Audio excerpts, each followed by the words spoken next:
Hello friends, welcome to citrus silencers.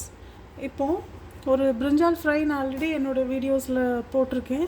But அதை நான் எப்படி கட் பண்ணேன், எப்படி அதுக்கு மசாலா போட்டேனுங்கிறத நான் இன்னும் டீட்டெயில்டாக உங்களுக்கு காட்டுறேன்.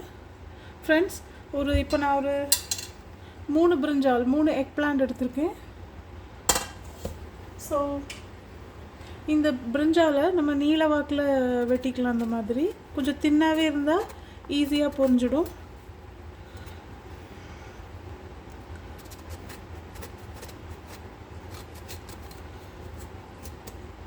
இது பார்த்தீங்களா, ரொம்ப தின்னாக வெட்டியிருக்கேன்.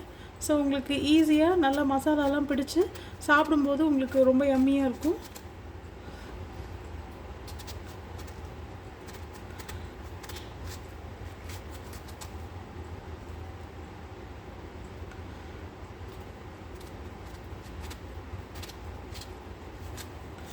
ஃப்ரெண்ட்ஸ், ஆல்மோஸ்ட் ஒரு பிரிஞ்சாலை பார்த்தீங்கன்னா 1 2 3 4 5 6 பீசஸாக வெட்டியிருக்கேன். இப்போது இதை நான் எப்படி கிறிஸ்கிராஸாக வெட்டுறேன்னு உங்களுக்கு காட்டிடுறேன்.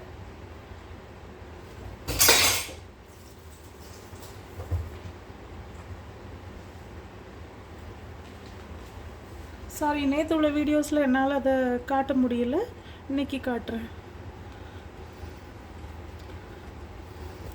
இங்கே பாருங்கள், சும்மா ஜஸ்ட் லைக் தட் இப்படி லைன் போட்டுற வேண்டியதுதான்.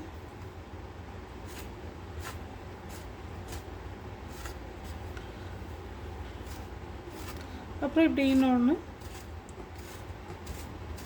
அவ்வளோதான். இங்கே பார்த்தீங்களா?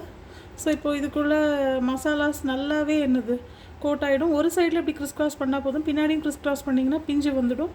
ஸோ ஜஸ்ட் ஒன் சைட் போதும்.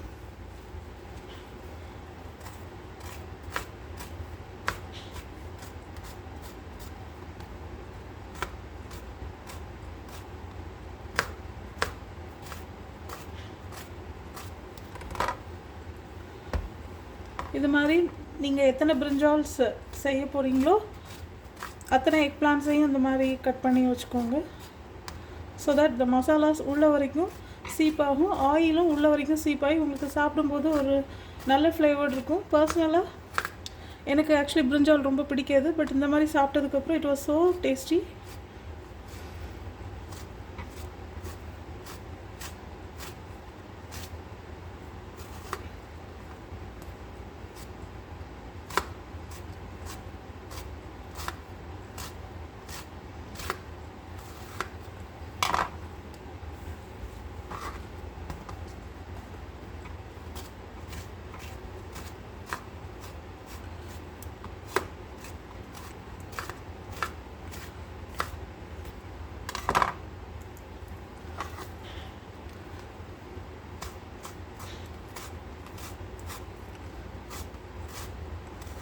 இது மாதிரி நீங்கள் எத்தனை பிரிஞ்சால்ஸ் பண்ணணுமோ பண்ணி வச்சுடுங்க.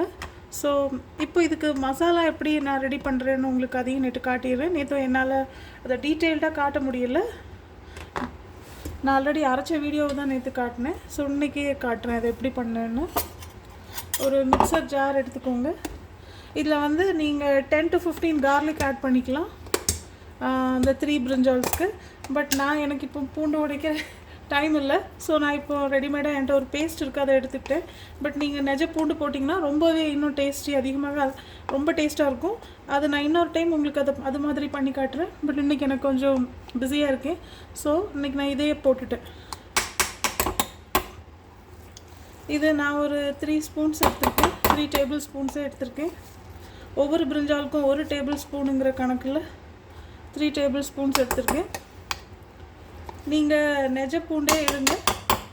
அப்படி இன்கேஸ் உங்களுக்கும் டைம் இல்லை அந்த மாதிரி ஒரு சுச்சுவேஷன்னா இந்த மாதிரி எடுத்துக்கோங்க ஒரு எமர்ஜென்சிக்கு. இன்னொரு டைம் உங்களுக்கு நான் அந்த நெஜ பூண்டை வச்சே உங்களுக்கு நான் செஞ்சு காட்டுறேன். இப்போ பார்த்தீங்கன்னா சில்லி பவுடர், இது நம்ம வீட்டிலே அரைச்சது தான். ஸோ 1 ஸ்பூன்,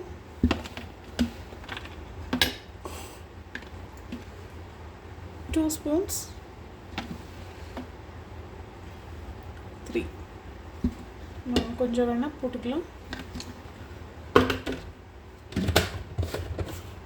அப்புறம் கொரியாண்டர் பவுடர், அது ஒரு 2 டேபிள் ஸ்பூன் ஃபுல்லாக போட்டிருக்கேன்.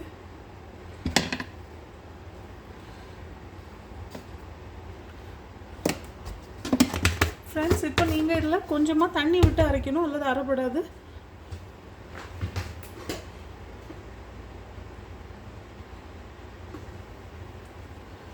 நான் வாட்டர் ஆட் பண்ணியிருக்கேன், உங்களுக்கு தெரியும். ஸோ இதை அப்படியே அரைச்சிட வேண்டியதான். உங்களுக்கு ஒரு ஃபைன் பேஸ்ட் மாதிரி கிடச்சிரும். அதை நீங்கள் மேரினேட் பண்ணிட வேண்டியதான்.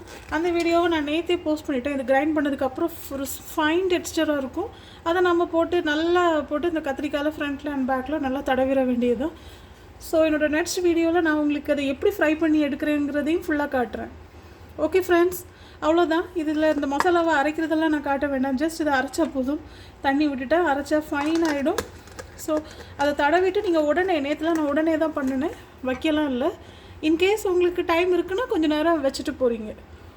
ஓகே ஃப்ரெண்ட்ஸ், இன்னொரு வீடியோவில் உங்களை நான் மீட் பண்ணுறேன். Bye friends.